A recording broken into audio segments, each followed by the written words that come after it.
Sa ngalan ng Ama at ng Anak at ng Espiritu Santo, Amen. ang pagpapala ng ating Panginoong Hesukristo, ang pag-ibig ng Diyos Ama, at ang pakikipagkaisa ng Espiritu Santo, naway sumainyong lahat.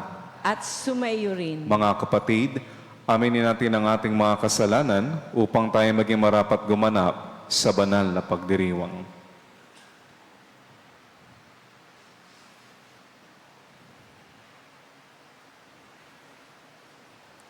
Tayo pong lahat, inaamin ko sa makapangyarihang Diyos at sa inyo mga kapatid, na lubha akong nagkasala sa isip, sa salita, sa gawa, at sa aking pagkukulang.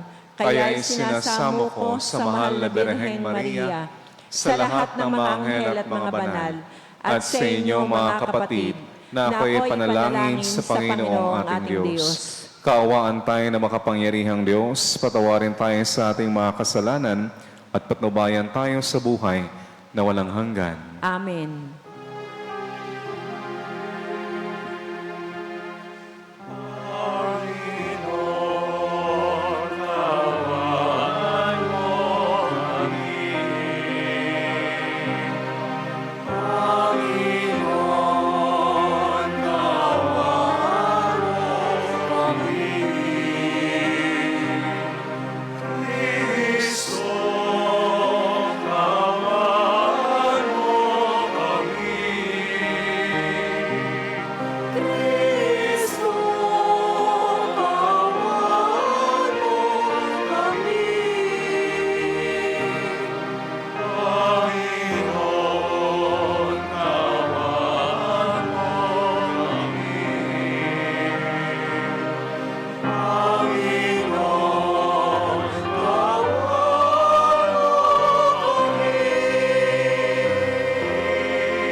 Manalangin tayo.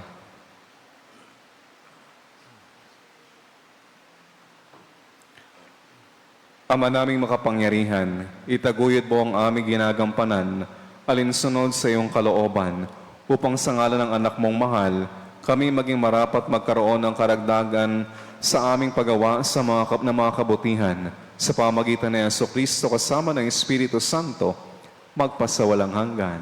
Amen.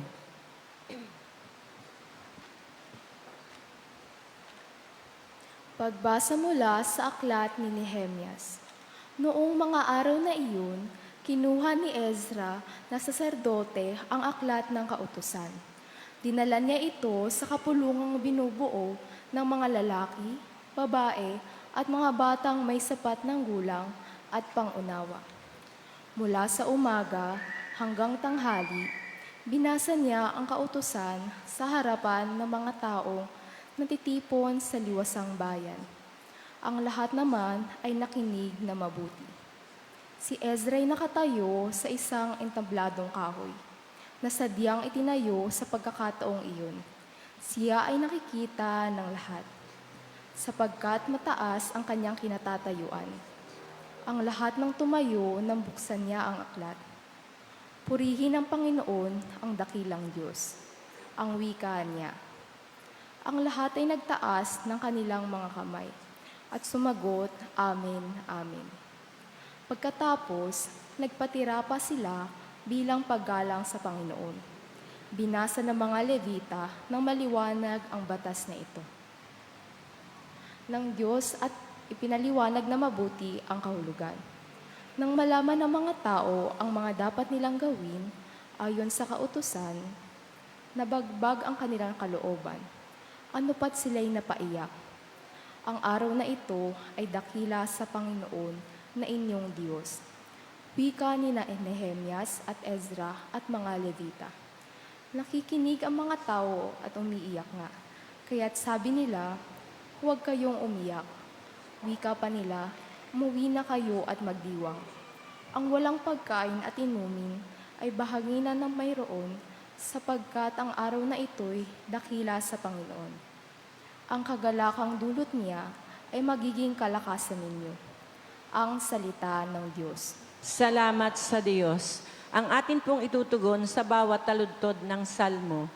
Espiritong bumubuhay ang salita ng may kapal. Espiritong bumubuhay ang salita ng may kapal. Ang batas ng Panginoon ay batas na walang kulang.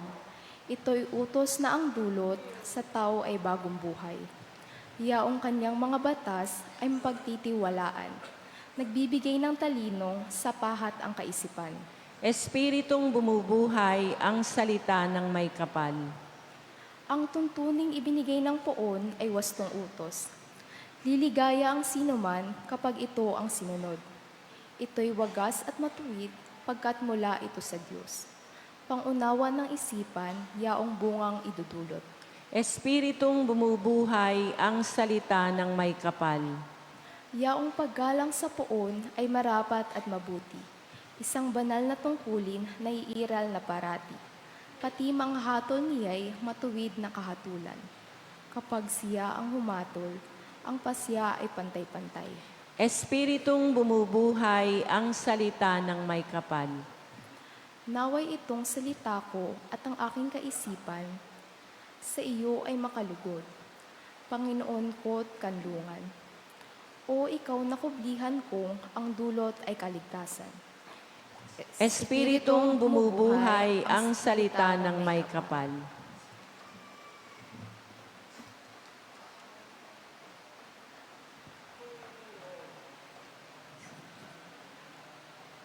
Pagbasa mula sa unang sulat ni Apostol San Pablo sa mga taga-Korinto. Mga kapatid, si Kristo'y tulad ng isang katawan na may maraming bahagi. Bagamat binubuo ng iba't ibang bahagi, iisa pa ring katawan. Tayong lahat, maging Hudyo o Griego, alipin man o malaya, ay bininyagan sa iisang espiritu upang maging isang katawan. tayong lahat ay pinainom sa isang espiritu. Ang katawan ay binubuo ng maraming bahagi at hindi ng isang bahagi lamang. Kung sabihin ng paa, hindi ako kamay, kaya't hindi ako bahagi ng katawan, hindi na nga ba ito bahagi ng katawan? Kung sabihin ng tainga, hindi ako mata, kaya't hindi ako bahagi ng katawan, hindi na nga ba ito bahagi ng katawan? Kung panay mata lamang ang buong katawan, paano ito makaririnig?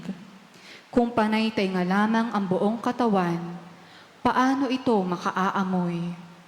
Subalit inilagay ng Diyos ang bawat bahagi ng katawan ayon sa minabuti niya. Hindi maituturing na katawan kung ito'y iisang bahagi lamang. Ngunit ang totoo'y marami ang mga bahagi, ngunit iisang katawan lamang. Kaya't hindi masasabi ng mata sa kamay, hindi kita kailangan, ni ng ulo sa mga paa, hindi ko kayo kailangan. Sa katunayan, ang mga bahaging waring mahihina, ang siya pang kailangan. Ang mga bahagi ng katawan na inaakala nating hindi gaanong kapuri-puri, ay pinag-uukulan ng higit na pag-aalaga. Ang mga bahaging hindi likas na maganda, ay siya nating pinapaganda. Hindi na ito kailangang gawin sa mga bahaging sadyang maganda. Nang isaayos ang Diyos ang ating katawan, binigyan ng higit na karangalan ang mga bahaging di gaanong marangal, upang hindi magkaroon ng inggitan, at sa halip, ang lahat ay magmalasakitan. Kung nasasaktan ang isang bahagi, nasasaktan ang lahat. Kung pinararangalan ng isang bahagi, nagagalak ang lahat. Kayong ang lahat ang iisang katawan ni Kristo at bawat isa'y bahagi nito. Naglagay ang Diyos sa simbahan, una na mga apostol, ikalawa na mga propeta, at ikatlo ng mga guro. Naglagay rin siya ng mga gagawa ng mga kababalaghan, ng mga magpapagaling na mga may sakit, mga tagatulong, mga tagapangmangasiwa, at mga magsasalita sa iba't ibang wika. Hindi lahat ay apostol, propeta o guro. Hindi lahat ay binigyan ng kakayahang gumawa ng mga kababalaghan, magpagaling ng mga may sakit, magsalita sa iba't ibang wika, o magpaliwanag nito. Ang salita ng Diyos. Salamat sa Diyos.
Sumainyo ang Panginoon. At sumayo rin. Ang mabuting balita ng Panginoon ayon kay San Lucas. Papuri sa iyo, Panginoon.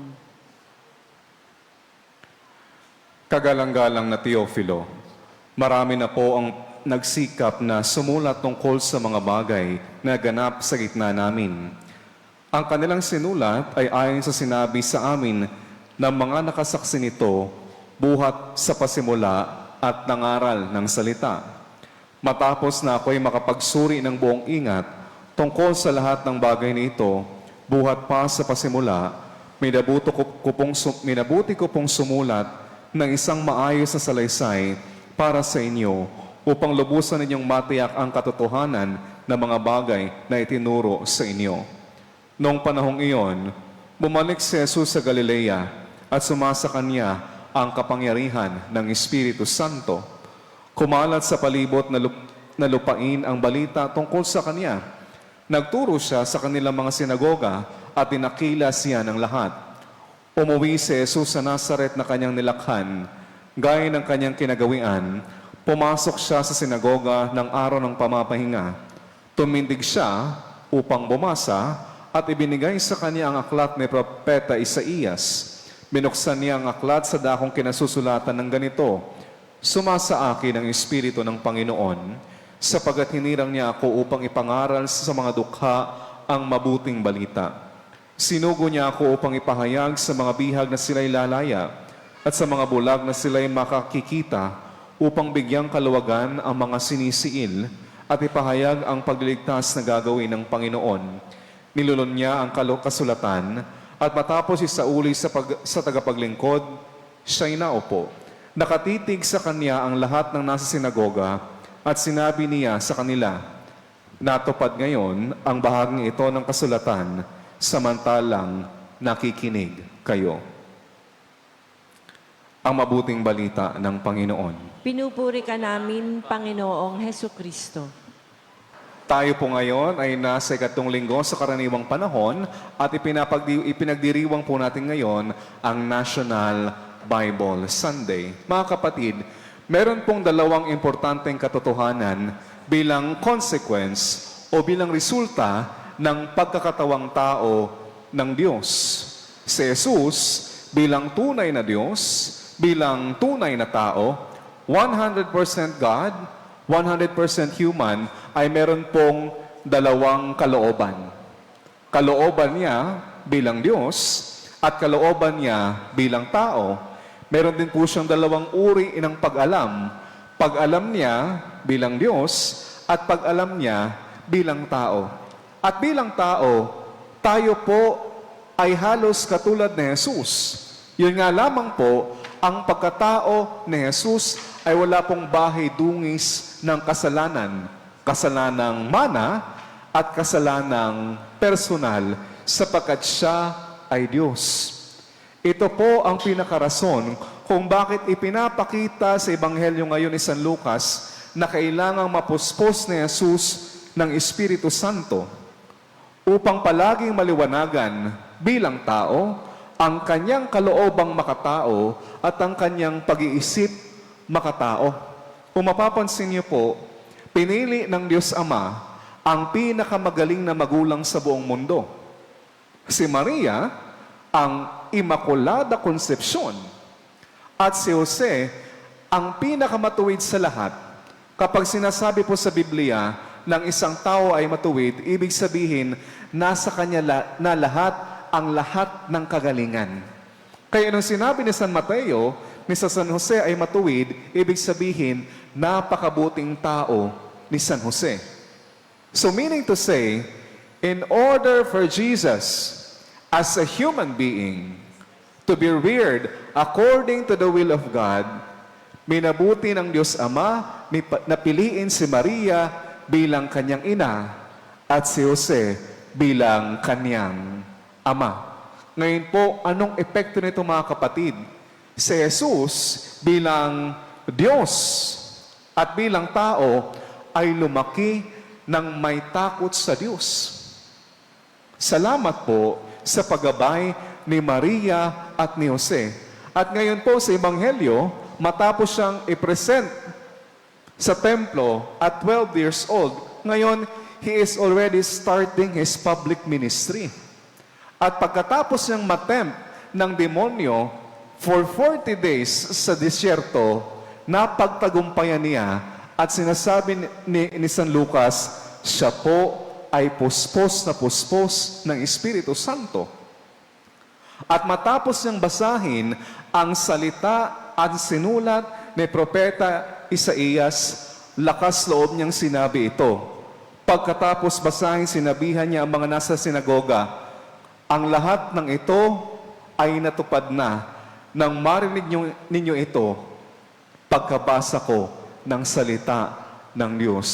Mga kapatid, bilang mga tao, katulad po ng nangyari kay Jesus, kailangan po natin ang liwanag ng Espiritu Santo. If you can still remember, the 7 gifts of the Holy Spirit would enlighten our mind. Katulad ni Jesus, para maintindihan natin ang kalooban ng Diyos. Wisdom, counsel, courage, fortitude, so on and so forth. Minabuting ibigay ito ng Espiritu Santo sa atin upang katulad ni Jesus ay ma-align ang ating kalooban sa kung ano man po ang kagustuhan ng Diyos. Kung ano po ang puno, siya ang bunga. Kung si Jesus ay puspos ng Espiritu, lumaking puspos ng Espiritu Santo, ito din po ang nangyari kay San Jose at kay Maria. Before the birth of Jesus, Mary was possessed by the Holy Spirit. Ganon din po si San Jose. Sa kanyang pakikipagniig sa Diyos, pinuspos siya ng Espiritu Santo upang mas makita niya ang kalooban ng Diyos. Kaya nga mga kapatid, sa ating pagsisikap na masundan ang kalooban ng Diyos, bagamat mahirap, pero dahan-dahan, kailangan po natin ang liwanag ng Espiritu Santo. Sa inyo pong pamumuhay, bilang isang tao, bilang isang Kristiyano, bilang isang pamilya, may puwang po ba ang Espiritu Santo sa inyong pagde-decide? Does the Holy Spirit have a place in your heart in order for you to decide according to the will of God? Ano po ang espasyo ng Espiritu Santo sa inyo bilang isang ama? Ano po ang espasyo sa inyong mga puso bilang isang ina? Ano po ang naitutulong sa inyo ng Espiritu Santo sa inyong pang-araw-araw na pagde-decide sa mundong tila bagang palagi ng pinopromote kung ano ang masama? Hindi po natakot si Jesus na manindigan sa katotohanan at tuligsain ang kanyang mga kababayan sapagkat siya ay puspos ng Espiritu Santo. At kung ang mga Kristiyano ay puspos ng Espiritu Santo, ang Kristiyanong ito ay hindi po kailanman magsisinungaling. Kaya ang isang senyales ng taong puspos ng Espiritu Santo, ang palaging nabumutawi sa kanyang mga bibig, ay palagi pong katotohanan. Kaya nga, nung tinanong ni Poncio Pilato si Jesus, bago siya ipako sa krus, anong tanong ni Pilato? Ano ang katotohanan? Jesus was pointing to himself because he knew very well that he was the Son of God. At nalaman niya ang lahat ng ito sapagkat palagi siyang naliliwanagan ng Espiritu Santo. At dahil sa liwanag na ito, naipahayag ni Jesus ng malinaw na malinaw, ng maayos na maayos, ang paglaganap ng kaharian ng Diyos sa kaniyang pagkatao. Kaya nga mga kapatid, tayo bilang Kristiyano, kung ang dami po nating confusion, kung ano ang pipiliin nating career sa buhay, kung papasok ba ako sa seminaryo o hindi, kung itutuloy ko pa ba ang aking pagiging lay minister o hindi, kailangan nating bigyan ng puwang ng Espiritu Santo upang makita natin ang kalooban ng Diyos para sa atin. Kaya nga mga kapatid, the Holy Spirit, the forgotten one, ika nga po sa teolohiya, ay ang magbibigay po sa atin ng mga kasagutan sa lahat ng ating mga katanungan, sapagkat ang Espiritu Santo ang nagliliwanag ng ating kaisipan at ng ating mga puso. Kaya sa mga confused dito ngayon, sa mga naguguluhan, sa mga hindi maintindihan kung ano na baga ang nangyayari sa kanyang buhay, ang Ebanghelyo ni San Lucas ay nagpapaalala sa atin na kailangan nating humingi ng tulong ng Espiritu Santo. Sapagkat ang ikatlong persona ng isang Diyos ang gagabay sa atin, katulad ng ginawa niya kay Kristo upang maintindihan natin ang kalooban ng Diyos. Makita ito at magawa ng mabuti, may lakas ng loob at ng buong katapatan. Ang taong palaging naliliwanagan ng Espiritu ng Diyos ay palaging naninindigan sa totoo at palaging ginagawa ang kalooban ng Diyos, bagamat ito'y mahirap, bagamat ito'y hindi madali. Magsitayo po ang lahat. Sabay-sabay po nating ipahayag ang ating pananampalataya. Sumasampalataya ako Sa Diyos, amang makapangyarihan sa lahat, na may gawa ng langit at lupa. Sumasampalataya ako kay Hesukristo, iisang anak ng Diyos, Panginoon nating lahat. Nagkatawang tao siya, lalang ng Espiritu Santo, pinanganak ni Santa Mariang Birhen, pinagpakasakit ni Poncio Pilato, pinako sa krus, namatay, inilibing, nanaog sa kinaroroonan ng mga yumao, nang may 3 araw, nabuhay na mag-uli, umakyat sa langit, naluluklok sa kanan ng Diyos, amang makapangyarihan sa lahat. Doon magmumula ang paririto at huhukom sa nangabubuhay at nangamatay na tao. Sumasampalataya naman ako sa Diyos Espiritu Santo, sa banal na simbahang katolika, sa kasamahan ng mga banal, sa kapatawaran ng mga kasalanan, sa pagkabuhay na mag-uli ng nangamatay na tao, at sa buhay na walang hanggan. Amen. Mga kapatid, sa liwanag ng salita ng Diyos, magbuklod tayo sa ating pamayanan at idulog natin sa Diyos na ating Ama ang pangangailangan natin sa Kanyang mga biyaya at pagpapala. Ang atin pong itutugon, Panginoon, dinggin mo kami. Panginoon, dinggin mo kami.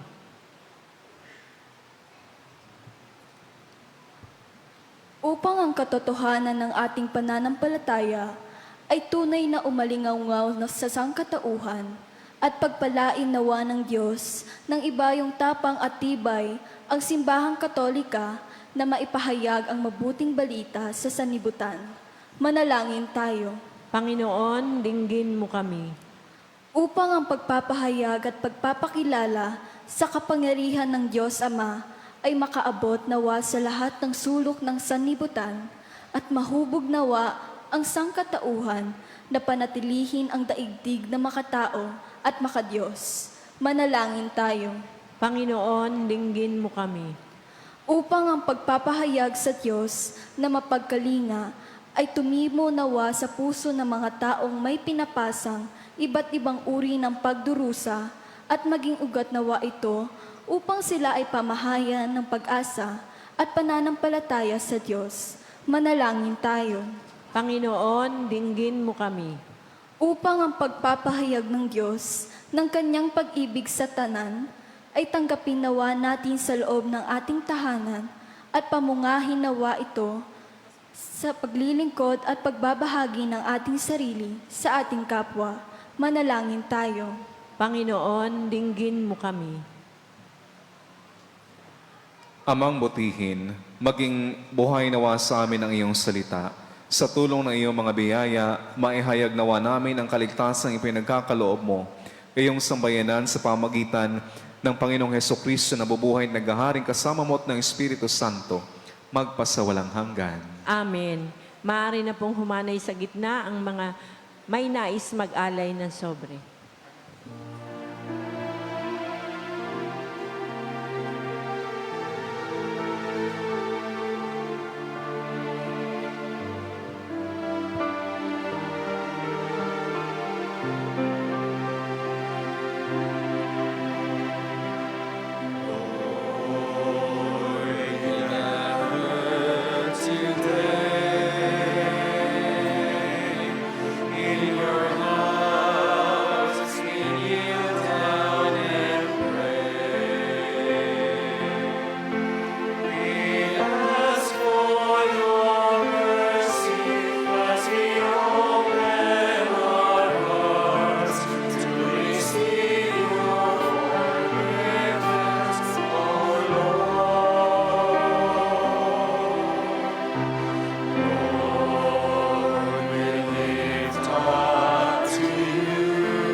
source of our lives, and together we will serve you with love.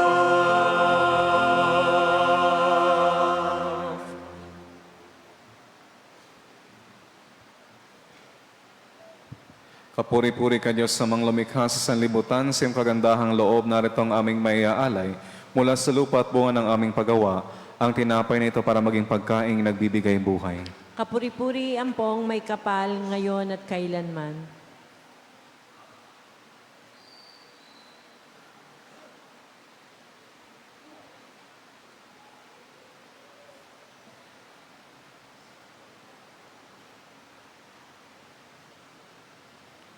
Kapuri-puri ka Diyos sa mga lumikha sa sanlibutan, sa iyong kagandahang loob, narito ang aming maiaalay.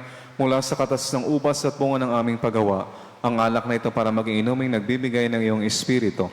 Kapuri-puri ang pong may kapal ngayon at kailanman.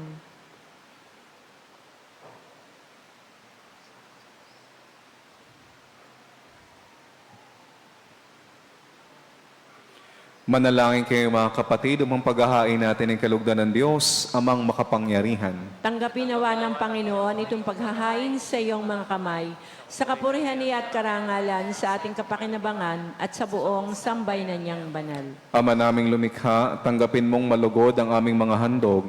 Ngayong kabanalan ng iyong dulot, kami sumasamo sa iyong lumuluhog upang kaligtasay iyong ipagkaloob sa pamamagitan ng Jesucristo kasama ng Espiritu Santo, magpasawalang hanggan. Amen. Sumainyo ang Panginoon. At sumayo Taas sa rin. Diyos ang inyong puso at diwa. Itinaas na namin sa Panginoon. Pasalamatan natin ang Panginoong ating Diyos. Marapat na siya ipasalamatan. Ama naming makapangyarihan, tunay ngang marapat na ikaw ay aming pasalamatan sa pamamagitan ng Jesucristo na aming Panginoon. Lubhang nabagbag ang kanyang loob sa pagkakamali ng tao sa sansinukob, kaya't minabuti niyang siya'y ipanganak ng birheng bukod mong pinagpala sa babaeng lahat. Sa labi ng imbing kamatayan, kami ay inagaw ng namatay mong anak. Sa pagkabuhay niya, kami kanyang binuhay upang kaugnayan namin sa iyo huwag magwakas. Kaya kaysa ng mga anghel na nagsisiawit ng papuri sa iyo, nang walang humpay sa kalangitan, kami nagbubunyi sa iyong kadakilaan.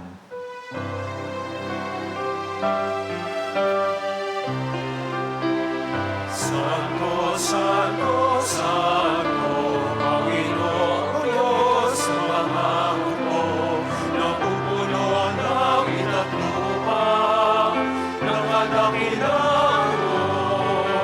Hosana, Hosana sa kaitaasan,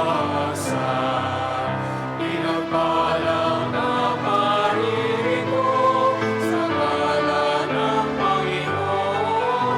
Hosana, Hosana sa kaitaasan.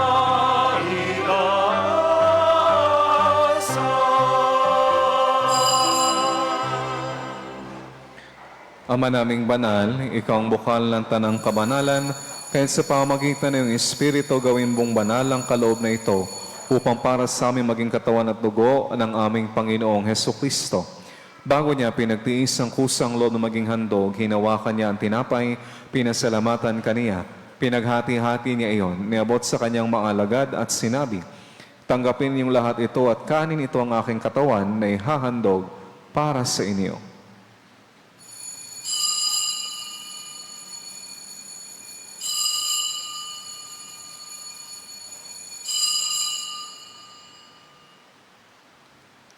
Gayun din naman, nung matapos ang hapunan, hinawakan niya ang kalis, muli kanyang pinasalamatan, iniabot niya ang kalis sa kanyang maalagad at sinabi, tanggapin ninyong lahat ito at inumin. Ito ang kalis ng aking dugo, ng bago at walang hanggang tipan.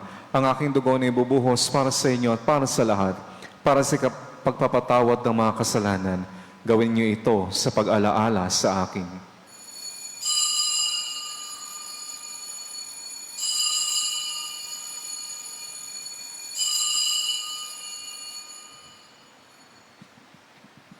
Ipagpunyi natin ang misteryo ng pananampalataya.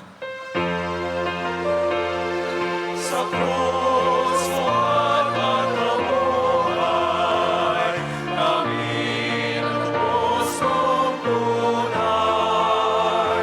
O Jesus, yes, namin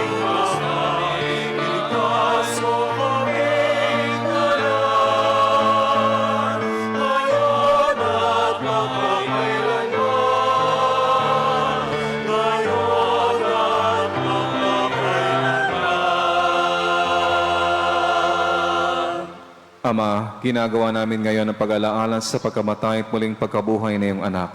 Kaya tiniaalay namin sa iyo ang tinapay na nagbibigay buhay at ang kalis na nagkakaloob ng kaligtasan. Kami nagpapasalamat dahil kami iyong minarapat na tumayo sa harap mo para maglingkod sa iyo. Isinasamo namin kami magsasalo-salo sa katawan at dugo ni Kristo ay mabukod sa pagkakaisa sa pamamagitan ng Espiritu Santo. Ama, lingapin mo yung simbahang laganap sa buong daigdig. Puspusin mo kami sa pag-ibig, kaysa ni Francisco naming Papa at ni Gilbert naming Obispo at ng Tanang Kaparian. Alalahanin mo rin ang mga kapatid naming nahimlay na may pag-asang sila muling mabubuhay, gayon din ng lahat ng mga pumanaw. Kaawaan mo sila at patuloyin sa iyong kaliwanagan. Kaawaan mong idapatin kaming lahat na makasalo sa iyong buhay na walang wakas. Kaysa na mahal na Berheng Maria, Ina ng Diyos, ng Poong San Jose, kaysa ng mga apostol at ng lahat ng mga banal na namuhay dito sa daigdig ng kanlugod-lugod sa iyo, may pagliwang nawa namin ang pagpupuri sa kararangal mo sa pamagitan ng iyong anak na aming Panginoong Heso Kristo. Sa pamamagitan ni Kristo, kasama niya at sa Kanya, ang lahat ng parangal at papuri ay sa iyo, Diyos amang makapangyarihan, kasama ng Espiritu Santo, magpasawalang hanggan.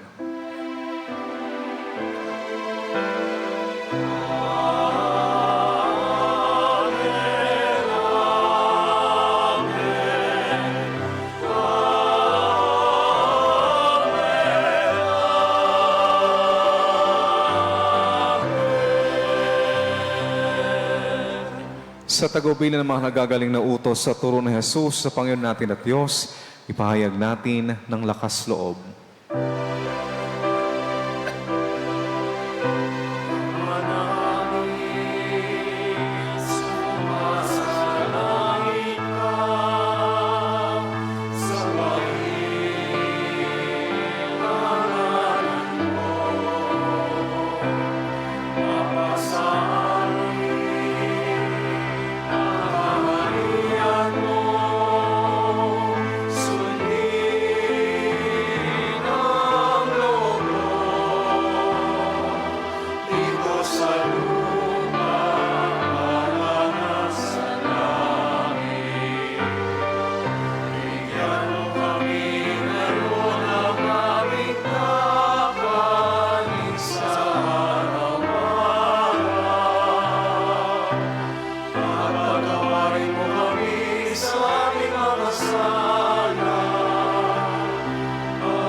Hinihiling namin kami adyan sa lahat na masama, pagkalooban ng kapayapaan araw-araw, iligtas sa kasalanan at ilayo sa lahat ng kapahamakan, samantalang aming pinananabikan ng dakilang araw ng pagpapahayag ng tagapagligtas naming si Jesu Kristo.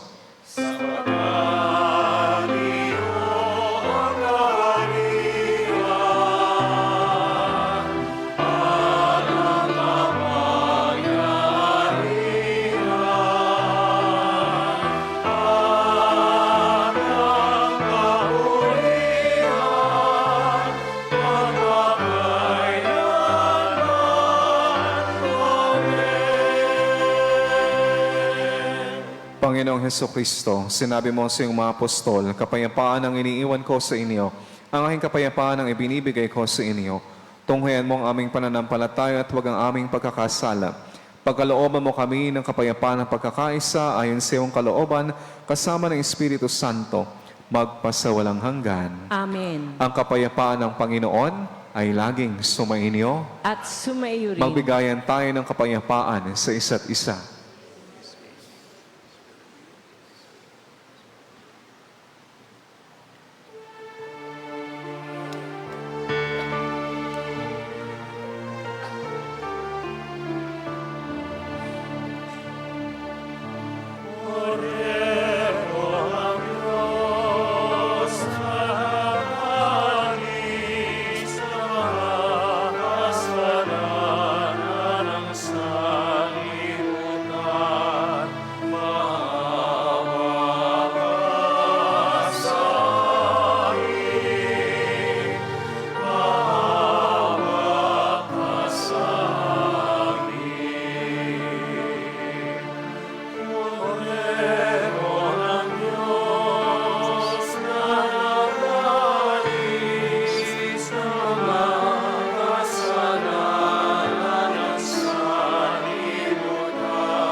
Ito ang kordero ng Diyos. Ito ang nag-aalis ng kasalanan ng sanlibutan. Mapalad ang mga inaanyayahan sa kanyang piging. Panginoon, hindi ako karapat-dapat na magpatuloy sa iyo, ngunit sa isang salita mo lamang ay gagaling na ako. Paalaala po sa tatanggap ng komunyon. Kung tayo po ay tatanggap ng komunyon sa kamay, kaliwang palad ang tatanggap ng komunyon at isusubo ng kanang daliri. Isubo ito sa harap na nagpapakomunyon. Pagkatapos tumanggap ng komunyon, hindi na po kailangang mag-sign of the cross, lumuhod o mag-genuflect. Ang second collection po ay nakalaan para sa mga may sakit at retiradong pari na nasa St. Joseph Signoret.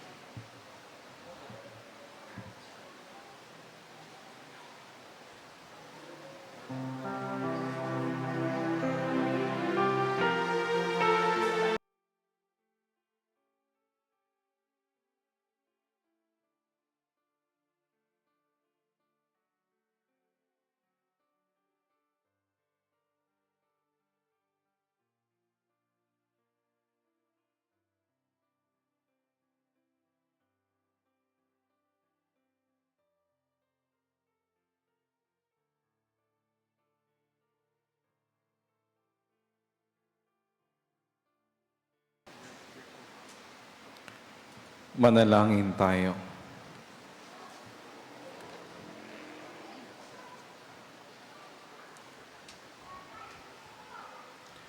Ama naming mapagmahal, ipagkaloob mong sa aming pakinabang sa iyong kagandahang loob na bumubuhay. Lagi nawa naming maikarangal ang iyong pagpapalang sa aming ibinibigay sa pamagitan ng Jesucristo kasama ng Espiritu Santo, magpasawalang hanggan. Amen. Sumainyo ang Panginoon. At sumayo rin. Iyuko niyo po ang inyong mga ulo para sa pagpapala. Pagpalain nawa kayo at ingatan ng Panginoon ngayon at magpasawalang hanggan. Amen. Naway kahabagan niya kayo at subaybayan ngayon at magpasawalang hanggan. Amen. Lingapin nawa niya kayo at bigyan ng kapayapaan ngayon at magpasawalang hanggan. Amen. Pagpalain kayo ng makapangyarihang Diyos Ama at Anak at Espiritu Santo. Amen. Tapos ng misa, humayo kayo sa kapayapaan ni Kristo. Salamat sa Diyos.